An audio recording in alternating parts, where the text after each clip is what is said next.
ಅದನ್ನೇ ಈಗ ಅವರು ಹೇಳ್ಬೇಕಲ್ಲ, ಫೈನಾನ್ಸ್ ಸಚಿವರು ಅವರು. ಇಲ್ಲಿ ನಾವು ಹೇಳಿರಲ್ಲ, ನಾಳೆ ಮೊನ್ನೆ ನಾವು ಒಂದು ಮೀಟಿಂಗ್ ಮಾಡಿದ್ರು, ನಮ್ದು ಆಗ್ಬಾರ್ದು, ನಾವು ಇಲ್ಲಿ ಮೀಟಿಂಗ್ ಮಾಡಿರಲ್ಲ ಮೊನ್ನೆ ಎಲ್ಲ ಸಚಿವರು ಕೂಡಿ. ಖಂಡಿತ ವಿರೋಧ, ಖಂಡಿತ ಅವ್ರಿಗೇನ ಅದು ಇರೋದು ಮೀಸಲಾಗಿರೋ ಹಣ ಅವ್ರಿಗೆ ಬಳಸಬೇಕಂತ ಎಲ್ಲರದು ಡಿಮಾಂಡ್ ಇದೆ. ಸೊ ಮೊನ್ನೆ ನಾವು ಕೂಡ ನಮ್ಮ ಸಭೆಯಲ್ಲಿ SC/ST ದುಡ್ಡು ಅವ್ರಿಗೆ ಬಳಕೆ ಆಗ್ಬೇಕಂತ ನಾವು ಕೂಡ ನಿರ್ಣಯ ಮಾಡಿದ್ವಿ. ಈ ವಿಚಾರಕ್ಕೆ ಅನ್ಸ್ಟಾರ್ಟ್ ಕ್ವಶನ್ಗೆ ಮಧುಪುರ ಆನ್ಸರ್ ಮಾಡಿದ್ದಾರೆ ಸರ್. ಆ ಸಮುದಾಯಕ್ಕೆ ಗ್ಯಾರಂಟಿ ಹಣದಾಯ ಹೋಗ್ತದೆ ಅಂತ, ಬಟ್ ಆ ಸಮುದಾಯವನ್ನ ಮೀರಿ ಕೂಡ ಬೇರೆದವ್ರಿಗೂ ಹಣ SC/ST ಹಣ ಗ್ಯಾರಂಟಿಗಳು ಬಳಕೆ ಆಗ್ತಾ ಇದೆ ಅನ್ನೋದು ಆರೋಪ ಇದೆ ಸರ್. ಅದೇ ಈಗ ಬರ್ತದೆ ನೋಡೋಣ. ಈಗ ಅದರ ಬಗ್ಗೆ ಸ್ಪೆಸಿಫಿಕ್ ಆಗಿ ಉತ್ತರ ಕೊಡಲೇಬೇಕು. ಯಾಕೆ ಎಲ್ಲರೂ ಕೆಳಮನೆಯಲ್ಲಿ ಆಗಿದೆ, ಮೇಲ್ಮನೆಯಲ್ಲಿ ಅದ್ರ ಬಗ್ಗೆ ಆಗಿದೆ, ಮತ್ತು ಡೈಲಿ ಅದು ಸಬ್ಜೆಕ್ಟ್ ಬರ್ತಾ ಇದ್ದಾರೆ. ಯಾವುದೇ ಒಂದು ಇದ್ರೂ ಕೂಡ ಸ್ಪೆಸಿಫಿಕ್ ಆಗಿ ಅದನ್ನು BJP ಅವರು ಹೇಳ್ತಿದ್ದಾರೆ SC/ST ದುಡ್ಡು ಅಂತ. ಸೊ ಸರ್ಕಾರ ಜವಾಬ್ದಾರಿ ಕೂಡ ಇದೆ, ಅದನ್ನು ಸ್ಪಷ್ಟವಾಗಿ ಯಾವುದೇ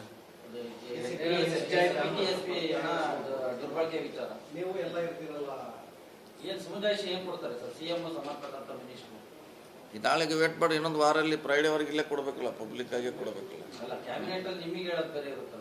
ನಮಗೇನು ಅಲ್ಲೇನು ಅಂಥದ್ದು ಹೇಳುವಂಥದ್ದು ಏನಿಲ್ಲ. ಯಾವುದ್ರೆ ಗ್ಯಾರಂಟಿಗಳಿಗೆ SC/ST ಹಣ ಬಳಸೋದು ಅನಿವಾರ್ಯ ಆಗಿದೆ. ಈಗ 11,000 ಕೋಟಿ ಲಾಸ್ಟ್ ಇಯರ್ ಬಳಸಿ, ಸರ್ ಇನ್ನೂ 3,000 ಕೋಟಿ ಎಕ್ಸ್ಟ್ರಾ ಬಳಕೆ ಆಗ್ತಾ ಇದೆ. ಗ್ಯಾರಂಟಿಗಳು ಇರೋದ್ರಿಂದ ಅನಿವಾರ್ಯ ಆಗಿದೆಯಾ ಅಂತ SC/ST ಹಣ ಬಳಸೋದು? ಉತ್ತರ ಕೊಟ್ಟಿದ್ದಾರಲ್ಲ, ಮೋಸ್ಟ್ಲಿ ಮೊನ್ನೆ ಮಾದೇವಪ್ಪನವ್ರು ಕೊಟ್ಟಿದ್ದಾರೆ 12,000 ಕೋಟಿ ಅಂತ.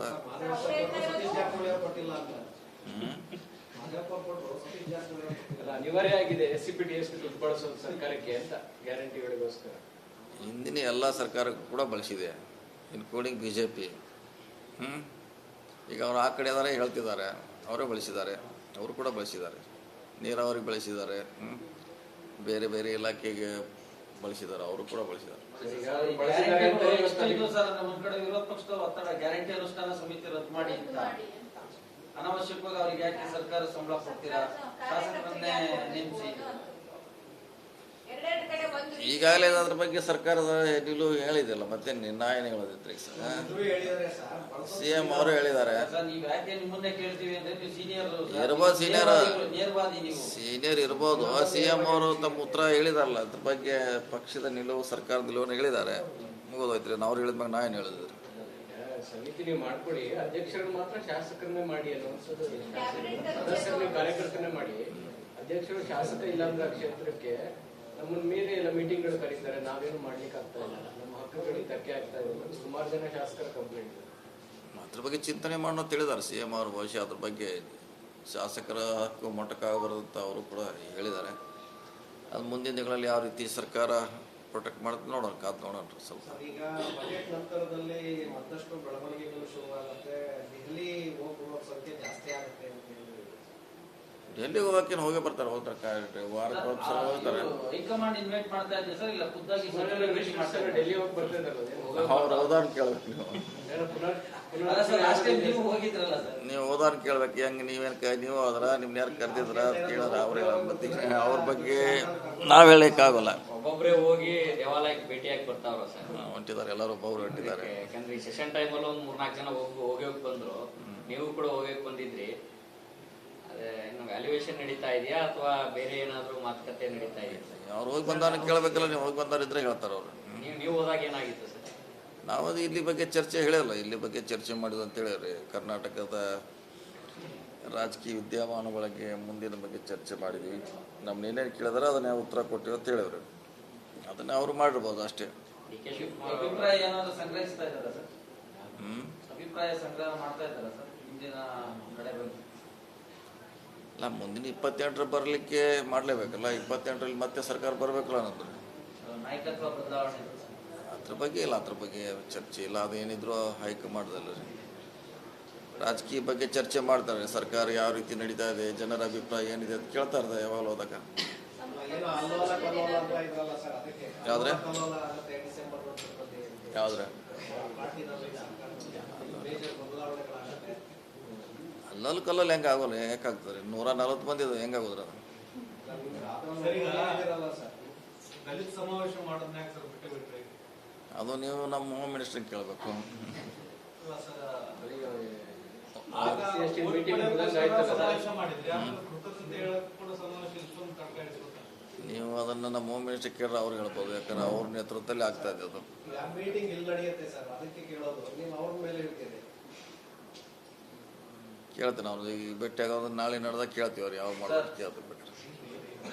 ಹೇಳಿ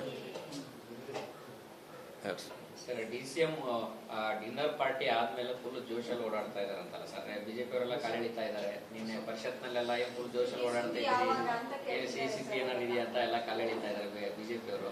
ಅವರು ತುಂಬಾ ನಮ್ಮದಲ್ಲೇ ಓಡಾಡ್ತಾ ಇದ್ದಾರೆ, ತಾವು ಕೂಡ ಭಾಗಿಯಾಗಿದ್ರಿ ಸರ್. ಮುಂಚೆನೇ ನಮ್ಮ ಅಧ್ಯಕ್ಷ ಕರೆದ್ರೆ ನಾವು ಮೀಟಿಂಗ್ ಹೋಗ್ಲೇಬೇಕಂತ ಹೇಳಿದ್ದು ಹೋಗಿದ್ರು ಅಷ್ಟೇ.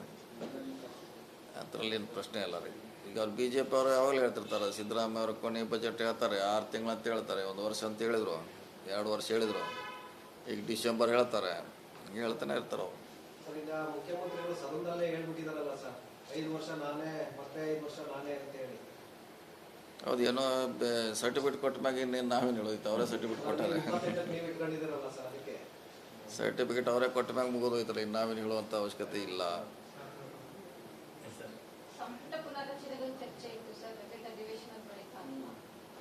ನಾವು ನಮ್ದು ಉಳಿಸ್ಕೊಂಡ್ರೆ ಸಾಕತ್ ನಾವಿರ್ತೀವಿ, ನಮ್ಮನ್ನ ಕೇಳಿ ಅವ್ರವ್ರದ್ದು ಉಳಿದ್ರೆ ಸಾಕತ್ ಅವ್ರು ಹೇಳ್ತಾರೆ, ನೀವು ನಮ್ಮನ್ನ ಕೇಳಿ ನಾವಿಲ್ಲ ಹೇಳೋದು. ಪ್ರಸನ್ನಾನಂದ ಪುರಿ ಸ್ವಾಮಿಗಳು ತಮ್ಮ ಭೇಟಿಯಾಗಿದ್ರು ಸರ್. ಹೌದ್ರಿ, ನಿಮ್ಮ ಮನೆಗೆ ಸಭೆ ಮಾಡಿದ್ರು. ST ಸಮಾವೇಶ ಮಾಡೋದು ಎಲ್ಲಿ ಬಂತು ಸರ್? ಇಲ್ಲ ST ಸಮಾವೇಶದ ಯಾವುದು ಚರ್ಚೆ ಇಲ್ಲ. ಓನ್ಲಿ ಬೇರೆ ಬೇರೆ ಟ್ರೈಬಲ್ ಯೂನಿವರ್ಸಿಟಿ ಆಗಬೇಕು, ಮೆಡಿಕಲ್ ಕಾಲೇಜ್ ಆಗಬೇಕು, ಇದು ಹಣ ನಮಗೆ ಯೂಸ್ ಆಗಬೇಕು ಅನ್ನೋದ್ರ ಬಗ್ಗೆ ಚರ್ಚೆ, ಬೇರೆ ಬೇರೆ ವಿಷಯ ಚರ್ಚೆ ಆಯಿತು. ಅದು ಸಮಾವೇಶ ಬಗ್ಗೆ ಎಲ್ಲ. ಮತ್ತು ಅದು ಮಾಡೋದಲ್ಲ, ಸಮಾಜ ಅವರೇ ಸ್ವತಂತ್ರ ಇದ್ದಾರೆ. ಸ್ವಾಮಿಗಳ ನೇತೃತ್ವದಲ್ಲಿ ಮಾಡಲಿಕ್ಕೆ ನಮ್ದೇನು ಅವಶ್ಯಕತೆ ಇಲ್ಲ, ಯಾರಿಗೆ ಕೇಳೋದು ಅವಶ್ಯಕತೆ ಇಲ್ಲ, ಅವ್ರು ಮಾಡ್ಬೋದು. ಎಲ್ಲ ನಿಯೋಗ CM ಭೇಟಿ ಆಗುವಂಥದ್ದು ಇರ್ತಾರೆ ಯಾವಾಗ? ಹೌದು, ಹೋಗ್ತೀವಿ. ಈ ಅಧಿವೇಶನ ಆದಮೇಲೆ ಕೆಲವು ನಮ್ಮ ಪಾಯಿಂಟ್ಸ್ ಇದೆ, ಒಂದು ಟೈಮ್ ತೊಗೊಂಡು ಹೋಗ್ತೀರಾ. ಸರ್, ರಾಜಣ್ಣ ಅವ್ರನ್ನ ಸೈಲೆಂಟ್ ಮಾಡಿಸಿದಾರ ಅಥವಾ ಅವರಾಗಿ ಸೈಲೆಂಟ್ ಆಗಿದ್ದಾರೆ ಸರ್? ಕೇಳಿ ಅವ್ರನ್ನ. ರಾಜ್ಯದಾಗ ಚೆನ್ನಾಗಿದಾರಲ್ಲ ಸರ್, ನಿಮ್ಗೆ ಗೊತ್ತಿರುತ್ತೆ, ಅದಕ್ಕೆ ಯಾಕೋ ಕೆಲವು ದಿನಗಳಿಂದ ಸೈಲೆಂಟ್ ಆಗಿದ್ದಾರೆ ಅಂತ ಸರ್. ಸೈಲೆಂಟ್ ಆಗ್ಬಿಟ್ಟು ಏನು ಇಶ್ಯೂ ಬೇಕಲ್ಲ, ಇಲ್ಲದ ಹಂಗೆ ಸುಮ್ಮನೆ ಓಡಾಡ್ರಿ ಏನಂತಾರೆ ಎಲ್ಲರೂ. ವಿಷಯ ಬೇಕಲ್ಲ. ಕಾರಣ ಇರ್ಬೇಕು ಅಂತ. ಯಾಕಂದ್ರೆ ಮುಂದೊಂದು ಪದೇ ಪದೇ ಹೇಳ್ತಾ ಇರ್ತಾರೆ ಬೇರೆ ಬೇರೆ ವಿಚಾರ. ಅವ್ರು ಹಾಗೆ ಮಾಡಿದ್ರು, ಇವ್ರು ಏನ್ ಮಾಡೋದು ಅಂತ ಹೇಳಿ. ರಾಜಣ್ಣ ಒಬ್ಬ ಹಂಗ ಆಗಿದೆ ಅಂತ ಕೇಳಿ ನೋಡಿ, ನಾಳೆ ಸಿಗ್ತಾರ, ನಾಳೆ ಬರ್ತಾರೆ, ನಾಡ್ದು. ನಮ್ಮ ಕೈಗೆ ಸಿಗೋದು ಕಡಿಮೆ ಮಾಡ್ತಾವ್ರ ಸರ್, ಯಾಕೆ ಗೊತ್ತಿಲ್ಲ. Okay, thank you. ಸರ್, ಕೊನೆಯದಾಗಿ ಸರ್, ಧನ್ಯರ ಪ್ರಕರಣದಿಂದ ಪ್ರಭಾವಿ ಸಚಿವರಿದ್ದಾರೆ ಅಂತ ಬಹಳ ಚರ್ಚೆ ಆಗ್ತಾ ಇದೆ ಸರ್. ಸದಾಶಿವನಗರು, ಆಮ್ಯಾಗ ಯತ್ತಪೇಟೆ, ಚಾಮರಾಜಪೇಟೆ ಅಂದ್ರೆ ಅವ್ರ ಮತ್ತೆ ಯಾರು ಇಲ್ಲ ಅವು ಇದ್ರಾಗ ಏರಿಯಾದಾಗ. ಅಲ್ಲ, ನೀವ್ ಹೇಳ್ಬೇಕು ಸರ್. ಮತ್ತೆ ಸಾಕಷ್ಟು ಪ್ರಭಾವಿಗಳು ಆ ಏರಿಯಾದಲ್ಲಿ ಇದ್ದಾರೆ, ಸದಾಶಿವನಗರದಲ್ಲಿ ಇದ್ದಾರೆ, ಚಾಮರಾಜಪೇಟೆಯಲ್ಲಿ ಇದ್ದಾರೆ. ಇವ್ರನ್ನೇ ಅಂತ ಹೆಂಗೆ ಹೇಳ್ತೀರಿ ನೀವು? ಇದ್ರೂ ಕೂಡ 3 ಏಜೆನ್ಸಿ ಎನ್ಕ್ವೈರಿ ಮಾಡೋದಿದೆ, ಅವ್ರದ್ದು ಏಜೆನ್ಸಿ, ಸೆಂಟ್ರಲ್ ಏಜೆನ್ಸಿ 3 ಇದ್ರೆ ಬಂದೇ ಬರ್ತಾರೆ. ಇದ್ರಾಗ ಯಾರ್ದು ಪಾತ್ರ ಇಲ್ಲ, ನನ್ನ ಲೆಕ್ಕಲ್ಲಿ ಯಾರ್ದು ಪಾತ್ರ ಬರೋಲ್ಲ. ಯಾರು ಅಲ್ಲಿಂದ ಕೊಟ್ಟಿರ್ಬೇಕು ಅವ್ರಿಗೆ, ಇಲ್ಲಿ ತೊಗೊಂಬಂದು ಯಾರ್ಯಾರು ಕೊಟ್ಟಿರ್ಬೇಕು ಅಷ್ಟೇ. ಅದು ವ್ಯಾಪಾರ ಅಷ್ಟೇ.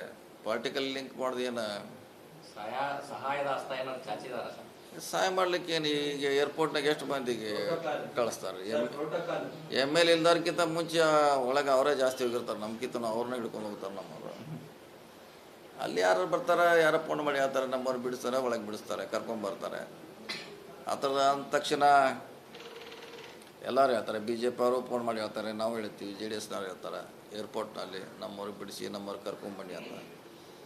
ಮತ್ತು ಈ ಟೋಟಲಿ ಇರೋದು ಸೆಂಟ್ರಲ್ ಗೌರ್ಮೆಂಟ್ನಲ್ಲಿ ಅದು 3 ಏಜೆನ್ಸಿ, ಏರ್ಪೋರ್ಟು, ಅವ್ರ ಡ್ಯೂಟಿ ಅದು ಯಾರಿದ್ದಾರೆ? ಫೇಲ್ಯೂರ್ ಆಗಿದೆಯಾ ಸರ್? ಹಾಗಾದ್ರೆ ಫೇಲ್ಯೂರ್ ಯಾಕೆ? ಸೆಂಟ್ರಲ್ ಏವಿಯೇಷನ್ ಅಥಾರಿಟಿ ನೋಡಿ, ಇದು ಒಂದೇ ಆಗಿಲ್ಲ. ದಿವ್ಸಕ್ಕೆ ವಾರದಾಗೂ 15 ದಿವ್ಸಕ್ಕೊಂದ್ಸಲ ಪೇಪರ್ನಾಗ ಓದ್ತೀವಿ. ಇದೇನು ಹೊಸದಲ್ಲ. ಚಿನ್ನ ತರೋದು, ನೀವು ಡ್ರಗ್ಸ್ ತರೋದು ಹೊಸದೇನಲ್ಲ. ಬರ್ತಿರ್ತಾರೆ, ಅವ್ರು ಹಿಡಿದಿರ್ತಾರೆ, ಇದು ರೂಟೀನು. ಇದನ್ನು ನಾವು ಹೋಗಿ ಬೇರೆ ಬೇರೆ ಕಲ್ಪನೆ ಕೊಡ್ತಾರೆ. ಅವ್ರ ಡ್ಯೂಟಿ ಐತಿ, ಅವ್ರ ಪಾಡಿ ಅವ್ರು ಮಾಡ್ತಾರೆ. ಯಾರು ಸಿಗ್ತಾರೆ ಅವ್ರನ್ನೊಳಗೆ ಹಾಕ್ತಾರೆ. ಏನದು ಕಾನೂನಲ್ಲಿ ಅವ್ರಿಗೆ ಶಿಕ್ಷೆ ಕೊಡ್ಲಿಕ್ಕಿದೆ ಅಷ್ಟು ಶಿಕ್ಷೆ ಕೊಡ್ತಾರೆ. ಅದನ್ನು ನಾವು ಅಲ್ಲಿ ಇಲ್ಲಿ ಸುತ್ತಾಕ್ಸಿ ಆ ಕಡೆ ಸುತ್ತಾಕ್ಸಿ ಈ ಕಡೆ ಸುತ್ತಾಕ್ಸಿದ್ರಾಗ ಅರ್ತಿಲ್ಲ. ಅವ್ರು ಬಿಟ್ಬಿಡೋಣ. ಅವರು ಗೃಹ ಇಲಾಖೆಗೆ ಮಾಹಿತಿ ಇದ್ದೇ ಇರುತ್ತೆ ಅಂತ ಅಲ್ವಾ ಸರ್? ಯಾರ್ಯಾರಿಗೆ ಎಸ್ಕಾರ್ಟ್ ಇರುತ್ತೆ, ಎಲ್ಲರಿಗೂ ಕೊಡ್ತಾರೆ. ಅದೇನು ಎಲ್ಲ ರಾಜಕಾರಣಿ ಅದೇ ಹೇಳಿದೆ, ನಮ್ಕಿಂತ ಹಿಂದಿನವರು ನಮ್ಕಿಂತ ಮುಂದೆ ಹೋಗ್ತಾರೆ ಏರ್ಪೋರ್ಟ್ನಾಗ. ನಮ್ಕಿಂತ ಮುಂದೆ ಹೋಗಿರ್ತಾರೆ ಅವರು. ಜಗಳ ಮಾಡಿ ಒಳಗೆ ಹೋಗ್ತಾರೆ ಅವರು. ಹೊರಗಡೆ ಜಗಳ ಮಾಡಿ ನಾನು ಬಿಡ್ಬೇಕು ನಿನ್ನ ಬಿಡ್ಬೇಕಂತ ನಾವು ನೋಡ್ಯಾವ ನಮ್ಮ ಕಣ್ಣಾರೆ ಎಷ್ಟು ಸಾರಿ. ನಮ್ಮ ವರಿಷ್ಠರು ಬಂದಾಗ ಹಂಗೆ ಒಳಗೆ ಹೋಗ್ತಾರೆ, ಯಾರು ಕೇಳೋಲ್ಲ ಅವರು. ಹೀಗೆಲ್ಲ ಎಲ್ಲ ಪಾರ್ಟಿಯಲ್ಲಿ ನಡೀತಿದೆ ಸರ್. ಅವರೇ ಹೂಗುಚ್ಛ ಕೊಟ್ಬಿಟ್ಟು ಶುಭ ಕೊಡ್ಬಿಡ್ತಾರೆ. ಹಂಗೆ ಒಳಗೆ ಹೋಗ್ತಾರೆ. ಅಲ್ಲಿ ಒಳಗೂ ಯಾರೋ ಪೊಲೀಸರು ಬಿಡಿಸ್ಯಾರ ಅದಕ್ಕೂ ಗೃಹ ಇಲಾಖೆಗೆ ಪೈಲಿಯವರೆಲ್ಲ ನಾವು ಬಿಡಿಸೋರು ಅಷ್ಟೇ, ಸೀಮಿತ ಆದ ಕೆಲಸ ಅಷ್ಟೇ. ಇವ್ರು ಹೋಗಿ ಒಳಗೆ ಬಿಡಿಸೋದು, ಬೇಗ ಚೆಕ್ಔಟು ಚೆಕ್ಇನ್ ಮಾಡಿಸೋದು ಅಷ್ಟೇ ಕೆಲಸ ಹೊರತು ಉಳ್ಕಿದ್ದು ಕಸ್ಟಮ್ ಇರ್ತಾರೆ, ಬೇರೆ ಬೇರೆ ಏಜೆನ್ಸಿ ಇರ್ತಾರೆ, ಇಂಟೆಲಿಜೆನ್ಸಿ ಇರ್ತಾರೆ ಸೆಂಟ್ರಲ್ನವರು. ಅದು ಅವ್ರ ಕೆಲಸ.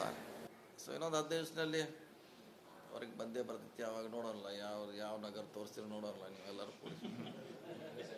ಬೇರೆ ಕೇಸಲ್ಲಿ ಬೇರೆ ಕೇಸ್ಗಳಲ್ಲಿ ಸಿಗಾಕೊಳ್ಳೋರೆಲ್ಲ ಕ್ರಿಮಿನಲ್ಗಳು ಇರ್ತಾರೆ. ಈಗ IGP ಮಗಳ ಈ ಕೇಸಲ್ಲಿ ಮಾಡಿದ್ರೆ ಸರ್ಕಾರದ ಲಿಂಕ್ ಇದೆಯಾ? ರಾಜಕಾರಣಿ ಮಕ್ಕಳು ಅಧಿಕಾರಿ ಮಕ್ಕಳು ಸಿಕ್ಕಿಲ್ಲ. ಸ್ಮಗ್ಲಿಂಗ್ ಮಾಡ್ತಕ್ಕ ಸಾಕಷ್ಟು ಜನ ಸಿಕ್ಕಿದ್ದಾರೆ. ಇಲ್ಲೂ ಆಗಿದ್ದು ನಮ್ಮ ಪಕ್ಷಕ್ಕೇನು ಸಂಬಂಧ ಇಲ್ಲ. ಅವ್ರು ಮಾಡಿರ್ಬೋದ್ರೆ ನಮಗೇನು ಸಂಬಂಧ ಅಷ್ಟೇ ಈಗ ಪ್ರಶ್ನೆ.